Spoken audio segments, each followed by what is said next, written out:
Pois é, ele é mestre em engenharia, é uma figura fantástica, é advogado, é também doutor em economia. Estou falando do nosso querido amigo Rubens Teixeira. Muito bom dia, Rubens. Bom dia, Fernando Sérgio. Bom dia aos queridos e queridos ouvintes da nossa super Rádio Tupi. Perfeito. Meu amigo, entidades de defesa do consumidor pediram uma audiência à presidenta Dilma Rousseff para criticar a atuação do governo no julgamento sobre as alegadas perdas causadas à poupança pelos planos econômicos Bresser, Verão e Collor. O caso, que voltará a ser analisado pelo Supremo Tribunal Federal nesta quarta-feira, definirá se os poupadores foram prejudicados pela edição desses planos e se os bancos devem ressarci-los. Eu queria a sua opinião a respeito. Então, Fernando Sérgio, o STF vai julgar se o pleito dos consumidores é constitucional ou não. Então, o foco do julgamento do STF, nesse caso, é a questão da constitucionalidade. E a gente observa que estão ocorrendo gritarias, muitas opiniões, no sentido de que se o STF der causa ganha aos poupadores, poderia acontecer um risco sistêmico. Quer dizer, veja, o que surpreende é que os argumentos utilizados não têm a ver com a constitucionalidade. Está dizendo o seguinte: se o STF disser que o direito está do lado dos poupadores, vai haver um risco sistêmico. Ou seja, uma pressão sobre o STF no sentido de dizer o seguinte: STF, não se preocupe tanto com a constitucionalidade, preocupe-se com o risco sistêmico, o que é um tremendo de um absurdo. Se nós esperarmos que o STF vá se ajoelhar perante esta situação para não causar um prejuízo ao sistema financeiro, é o fim, é a decretação do domínio do dinheiro sobre o STF, sobre a justiça, domínio da força do sistema financeiro sobre a justiça. Nós não acreditamos, obviamente, que isso vai acontecer. Agora, o que acontece? Nesses planos econômicos que aconteceram na década de 80 e 90, houve uma espécie de ruptura das regras que vigiam na época. Então, na verdade, houve um rompimento de contratos, que é normalmente o termo utilizado quando as regras na economia mudam de uma forma discricionária, abrupta.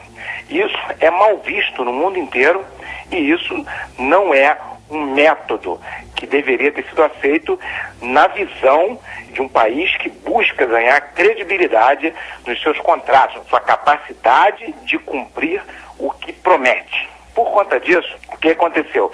Houve aí uma série de planos que ninguém duvida que foram no sentido de estabilizar a economia. Eu acredito que não haja dúvida nesse sentido, mas de qualquer modo há uma argumentação de poupadores que se sentiram prejudicados e foram à justiça argumentar que seu dinheiro estava na poupança e as regras foram mudadas e eles foram prejudicados. Esse é o fato. Então, o que acontece? Houve diversos julgamentos em diversas instâncias e os bancos, que são a parte que poderá ter que pagar a esses poupadores, o que não foi pago por conta da mudança da regra, se eles sabiam, como qualquer empresa ou qualquer instituição sabe que existe um risco de perder uma ação, eles deveriam ter provisionado esse valor no sentido que, se perdesse a ação, teria recursos para pagar. E se ganhasse a ação, eles reteriam aquele dinheiro, seria deles mesmo, e eles poderiam se utilizar da melhor maneira possível. Então, o que eu espero é que o STF seja surdo com relação a essa gritaria e defina a constitucionalidade pensando no direito daqueles que estão disputando esse direito, sejam eles o sistema financeiro, sejam eles os consumidores, né? No caso, os poupadores, né? Porque nós não podemos imaginar que o STF vai sentar em cima da Constituição e vai julgar de olho na Bolsa de Valores. Perfeito. Doutor Rubens, em caso de se julgar constitucional, isso aí abre então a perspectiva para que essas ações judiciais se tornem vencedoras e essas pessoas que se sentiram prejudicadas nesses planos sejam ressarcidas, não é isso?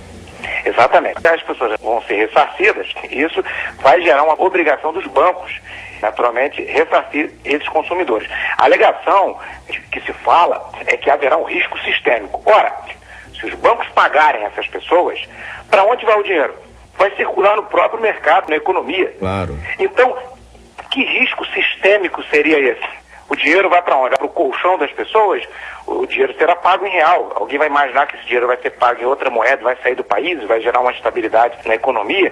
Quer dizer, então, o dinheiro vai ser pago em reais para os brasileiros, as pessoas, os correntistas, e o dinheiro vai circular na economia. Então, veja só, Fernando Sérgio, quando as instituições financeiras têm um lucro muito elevado, ou mesmo que elevado, e as taxas estão lá no alto e a sociedade está endividada, a gente não ouve nenhuma gritaria no sistema, de um modo geral, falando assim, olha, os lucros das instituições financeiras foram elevados e, por outro lado, as pessoas estão endividadas nos seus cartões de crédito. Nós deveríamos tomar uma medida qualquer para impedir que isso acontecesse, então que houvesse uma espécie de compensação, reduzindo o juro do cartão de crédito. Ninguém fala isso, o consumidor se enrola, fica com o nome no SPC, no Serasa, os lucros das instituições financeiras continuam elevados e ninguém fala nada, um silêncio geral e a culpa fica sendo do consumidor que consumiu demais, embora ninguém está levando em conta que os juros são excessivamente altos.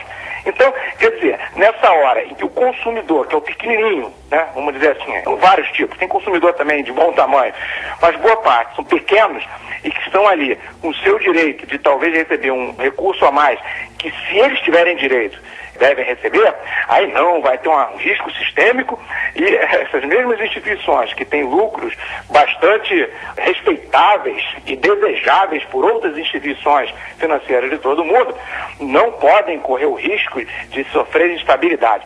Fernando Sérgio, seria o fim se nós jogássemos a Constituição fora e pensássemos nos indicadores da Bolsa de Valores para pensar sobre o direito que envolve milhões de brasileiros. Perfeito, eu quero agradecer, doutor Rubens, muito obrigado, um grande abraço, amigo. Um grande abraço, Fernando Sérgio, a você e aos ouvintes da Super Rádio Tupi. 50 minutos agora.